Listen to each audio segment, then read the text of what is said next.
Good morning. How are you?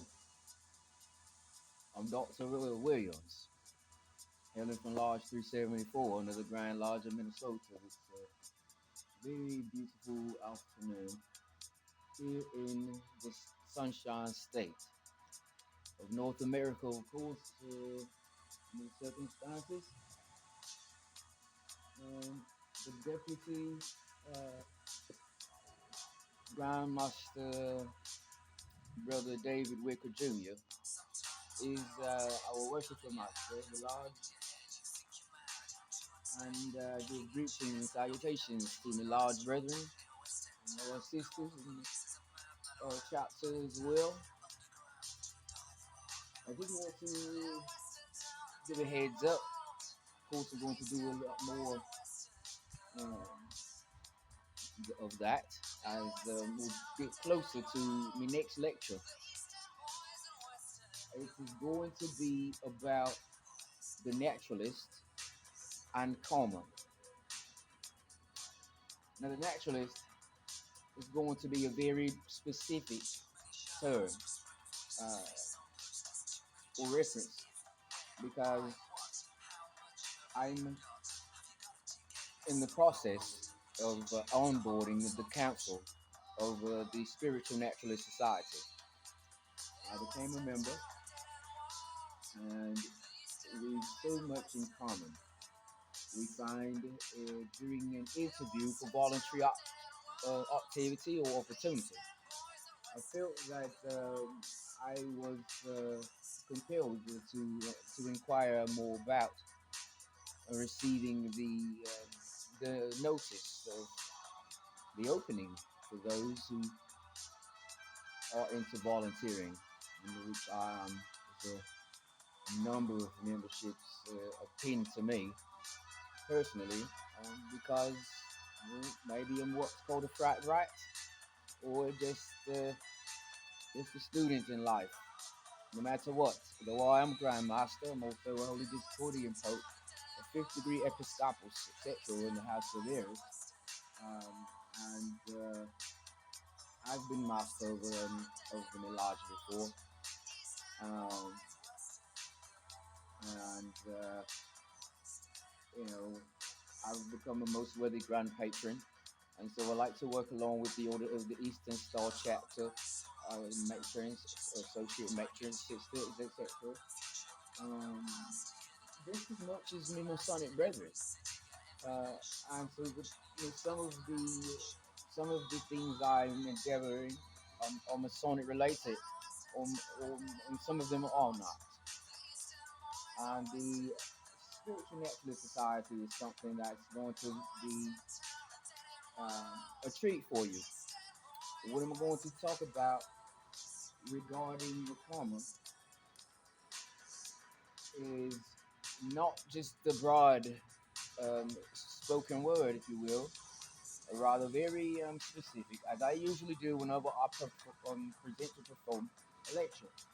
Um, because it's usually within some educational setting, I make whatever it is that I find interesting to me um, something that is focused on their society structure that enables membership to thrive and individuals to continue to thrive and enjoy that type of journey. How do we get to enjoy these types of journeys? Well, we're transcendentalists, or we've a trait of transcendentalism, perhaps somewhere running through us. And so the naturalist is a transcending um, character, if you will.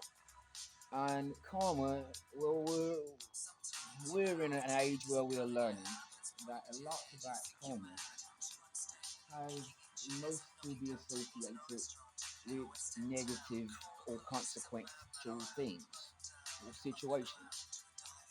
And the reality is that karma is also good, but when we're all rewarded, we usually don't associate it with karma.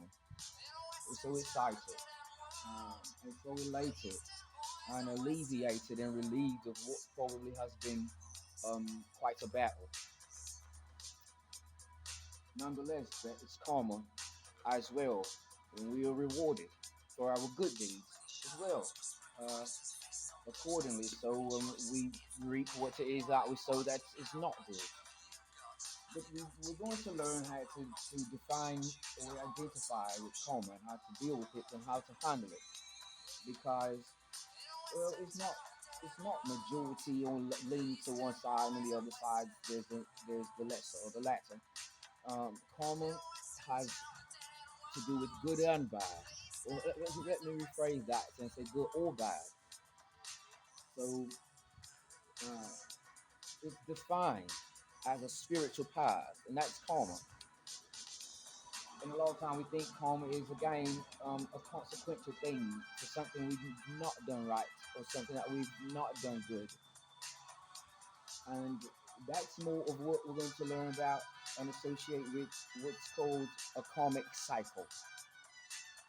When we go through a process of thought, contemplation, or pre-contemplation, and then some contemplation, and some plan for action, and then some steps of action into what is engagement. Yeah, and then we learn to maintain our change, and this is called the 5 stages of change theory. What we're going to hopefully understand just a little bit better is how it is important for us to make sure we're in the middle of the situation, not on one side or the other, so that we can use leverage to uh, to create our success, to create achievement or accomplishment. We got to actually let the internal um, system um, reflect through these ways along a spiritual path that generates momentum for karma, and thus with a karmic cycle, right? And so, as it is told, we can more or less control what karma is. If you want something good, then you can do something good, and you can feel very self-assured that it is going to come that way. And if you want something good, you particularly don't do something bad because you don't self-assure yourself that it's going to be something good that you're going to get, right? So, um, a spiritual path is where we want to find a naturalist, not just anyone. We're going to go broad into karma. We're going to stay into a narrow scope on the naturalist and how the naturalist deals with karma. Yeah, and so the naturalist has a transcending ability or endowment, if you will, to delve deeper in to these uh, virtues and that birth karma or karmic cycle into a discussion. Something that we use a lot of philosophy to discuss, right? And so the middle area is in between what's the cause of something, an event, situation, and what is the effect of it, right? Now, where we are usually finding our fellow brethren and sisters in the globe is at coma. Something's happened, and we're thinking, because this happened, this is going to happen, and that is karma. But it's actually more like when something happens, you go, well, something's happened, and here I am. And now, how I feel about it is going to take probably a little bit of time. It may vary from person to person. We each our own unique, practical, day-to-day life experiences, don't we? Yeah. And so when we see that whatever is the result or the effect, right, of what has happened in the eyes, whenever it is uh, it is a peak of manifesting. Given that I'm going to truly value a true challenge in my life, I'm going to be able over a nice philosophical set of type of discussion, talk deliberately about what the effect is, and that's interaction. That's not my own idea of karma. That's not reality for me when I live in the entire universe as other humans and the species do, right? And so we're going to learn a little bit more about how we sort of look at karma as cause and effect. That's true in literature, but in reality, the effect is something that is internally compelling us to embrace karma, the concept of it, isn't it? And so we don't want to learn karma as cause and effect. We want to learn karma as something that has a cause and we know what it is, but the effect is still to come. And then we're talking about karma instead of just defining what karma is, right? So when we actually uh, get into it with the naturalist, we're going to learn about how the naturalist, that is one of the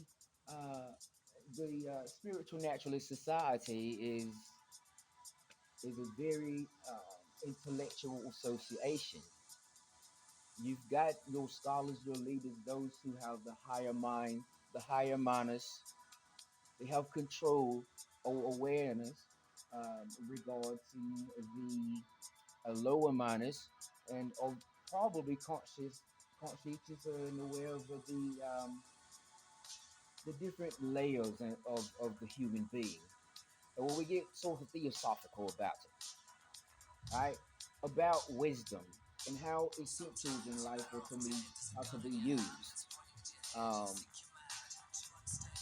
this is about using our experience to our benefit.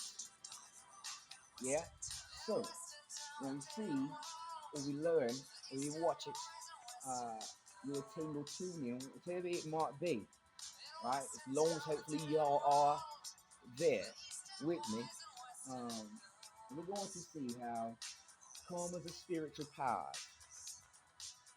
It's a spiritual power, so we're going to look at it as something that is untangible, right? We're going to look at it as something that we can look at with the naked eye.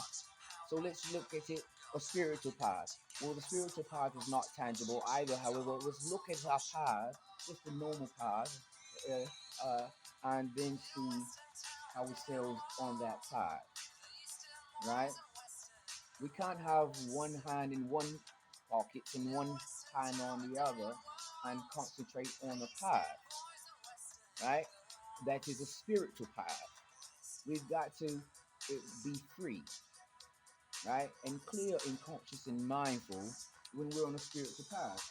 As a naturalist, this is already black and white, so to speak. No pun intended. But this, very unique um, artistry of the human species and also of humanity that seems to get the attention of writers like myself of the Spiritual Naturalist Society, and we aim to talk more about it, right? And and from what I've understood, there is a very deep philosophy that is taught and that can be learned and taken away from this journey as a naturalist. And I thought, what better, than Homer for a lecture? Um, so there's this idea of having cars and also being realistic about that cars happening in lightning speed. The effect has already happened, and that is what has compelled one to start to consider karma, right? And so then, in consideration, there's a lot of deliberate thoughts there, right? And to talk about it, to share what that is with others, well, that's to talk, and that's also to experience in real time, in the current time, the effect of karma, right? And so in the middle area, we don't have one hand here and one hand there. We, our body's limber.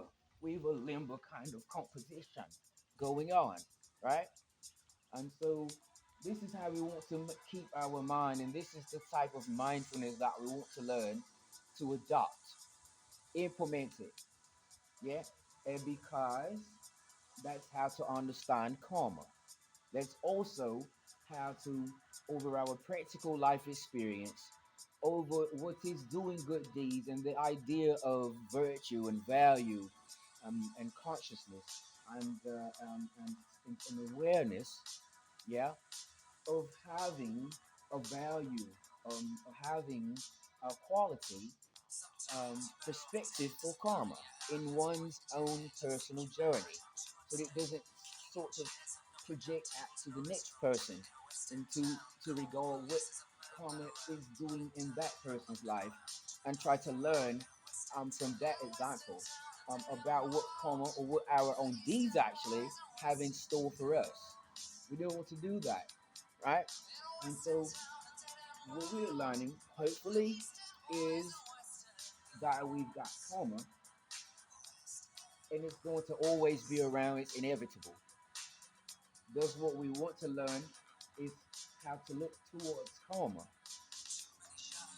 and understand that spiritual path we have been walking on is it's a representation of a state of mind that oneself is responsible for, being self-accountable about. And over time, what develops is enough inertia and then enough momentum. So through our deeds, our labors, if you will, we can come to value what is the karmic cycle. And then we can understand karma in the broad scope. When we first have embraced the psychology of a cycle, right? So there's karma, and then there's the karmic cycle. And if we don't quite understand karma, we're going to be overwhelmed by our karmic cycle. And we're going to continue to degrade and always be encountered with a slippery slope in even the most simplest situations in our lives. So this is for personal development. And yes, I'm Dr. Williams. I'm going to help you because I understand there are the questions. And this is sort of me like articulate icebreaker. Having become a member of the Spiritual Naturalist Society. And of course endeavoring along voluntary opportunities, interviewed very fabulous of one, the craft, and there's the invitation extended for me to be onboarding currently onto the council. And so what I usually do, from of course my fraternal experience and memberships in positions of leadership, like a master, a worshiper master, or grand master, or patron, worthy patron, I'm going to do a lecture that's referencing our structure in the society. So we're going to learn how karma is going to be essential for a naturalist, not a baker or a photographer, an architect, etc. Right? Though some of us in the society might be along those professions, we're going to deal with it in the scope of the naturalist, so we can better understand our correlation ability, and we can advance a little more in our personal development regimes, whatever those consist of as they are. Yeah. So uh, the idea is there's the karmic cycle. We want to be logical about it because we is plurality. We don't want to make it a personal, isolated kind of atmosphere when we're truly influenced by actions of others in society in general. Uh, we've a social identity. It is real. Some of them we disagree with. Some of them we really love. And but the people are going to decide in a democracy, like here in the Western hemisphere. It's a democracy. The people decide where you play a part in the story in the world, in the public square. It doesn't matter, you know, unfortunately, what your preferences are when you're among others. And it's not because you have a bad idea, it's because they're much faster than you are. Generations have watched you train, they've watched you learn the manner among man. They already know what your parameter is, they already know what your potential is, and they are where the threshold for that is. So there's a give and take, and that's the true essence of energy, and that's the true essence of livelihood for a human being, and for that matter, all living things. Yeah. So we've got to understand karma. It's not what happens to me for doing something, good or bad. Karma is something I've got to work with like a bowl of yarn. If I was a kitten, yeah. If I was a kitten with a bowl of yarn, well, that's a nice model for what karma is for a human being, right? So it's not I'm the yarn bowl and there's a kitten playing with me, right? I've never seen that. Have you ever seen it that way? And if you have, I hope you enjoyed it. I would not have enjoyed that, I don't think. I love me skin I'm in, and I love the environments me into. So, well, as it is an outdoors, a live broadcast here. Me major for college. Do me any more justice? Sure. Me a PhD in metaphysics. Me a second PhD in Freemasonry, and me a third PhD in Masonry. And so, along the lines of this social science discipline, we want to learn to a personal development level. We want to understand karma goes when we happen to experience something. It doesn't matter if it's our preference, if it's something that we know is going to be a rewarding thing for us, or something that's torment. It's still karma because of the karmic cycle. It's people that believe in the idea of things coming, you know, around from where they started. It's eternal, like uh, the what is it called? It's a knot, the eternal knot. What is it called? But it's all about that knot that is eternal, right? It's a symbol of karma, or the karmic cycle. When we get into the karmic cycle, we start to look at what we've done, the factors that have led to what we've done, and the factors that have led to the effects of what we've processed. And then we're actually engaging with the karmic cycle in uh, some sort of functionalism, if you will, a manifest functionalism. But then it also has a latent function because of humanity and the way we are taught. We're not taught really how to live, we're taught how to not think about it, how to be happy about what is that what's going on.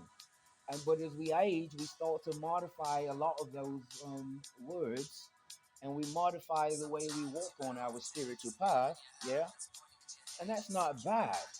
We've just got to be more diligent about study and validating our actions, our decisions, our agency, and not so much as looking for the approval of others. They've already counted you in the story. Yeah, you are always a baker or a butler. You're a bachelor. You're a maid. You're a cab driver. You're a bartender. You're a professional executive. But society's placed you for whatever it serves purpose for everyone else, right? As we know, we each play a part in that. That's forming our society. We place people, we place each other, right? And so, in that, we've got to have a connection with what energy is within the body, We've got to be able to embrace and harness our intrinsic motivation on the long stretch. With lots of us, we get exhausted, we fatigue, we can't think very strongly, very long. We can't take what we can do in a day for a month. We air in and out of it. We spurt in and we spurt out, right? And so, what we want to learn how to do is face what life is. And we can do that hopefully once we get a little better understanding on the meaning of words that we use and the context of them. It's not that we can change, we already created. A being can't change, we can't transform. And so, what we can do is modify, or we can create or influence change or positive action. Empowering others, is something I'm going to continue to do probably along, the wild woods or the extra stretch of the earth because I really enjoy it. Um, Social science is an forte. Uh, and that's why I study abroad. You wonder why was a broadcast journalism major? It's PhD in metaphysics. He's no PhD in Freemasonry. He's a PhD in Masonry. He's a Miss Wiccan master. He's all these things. You know, and yes, I've been a Freemason for 26 years. I joined when I was 18 years old, called a Lewis. And so I learned my foundation, my philosophy, psychology, manhood, as a Freemason in the legal in the legal aspect. And so absolutely, um, I I like to study the society, and it's not everybody's thing, but we want to learn how to transcend, don't we? We don't want to continue to speak that sort of um, conservative uh, pessimism while we are truly radical optimists, do we? Because we look around, we can't start breathing. You can't just choke out, can you? Because you're in optimism. You're not in pessimism. So we've got to change your frame of angle of your study. Yeah? And so hopefully this is a good way to bring to you what I'm working on in the making now to present to the council. Voluntary. Um, so that I bring something to the table. There's a saying from one of our famous presidents of our history now, um, God bless, and that is ask not what your country can do for you, ask what you can do for your country.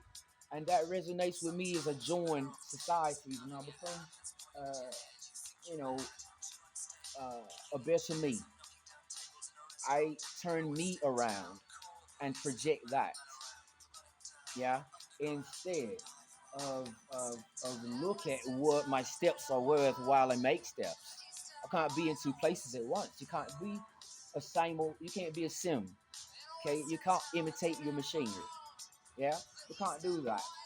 And so, what we want to understand is uh, how important it is to uh, oneself by moving a little bit of those barriers in that cloudy area out of your way, right? Out of your media scope or for your screen, whatever it is, that is sort of leaning one way or the other, and it's not balanced in between the serious system of virtues. It's biased, and it's a little bit too much. Bias is essential. It's probably inevitable, but there's a little bit too much when it gets to actually talking among scholars, among leaders, among engineers and pioneers. The vocabulary is going to be a stump or a thorn, and we don't want those, do we? Right. So once you want us a clear picture, just as far as it takes to sit and just look out at the world, we shouldn't have a cloud or such a bad picture, in my opinion. That part should be very clear. It should be very clear. And we only want to get complex when we're trying to help someone else figure out something because it's stumped to both of us, right? Not because they need help.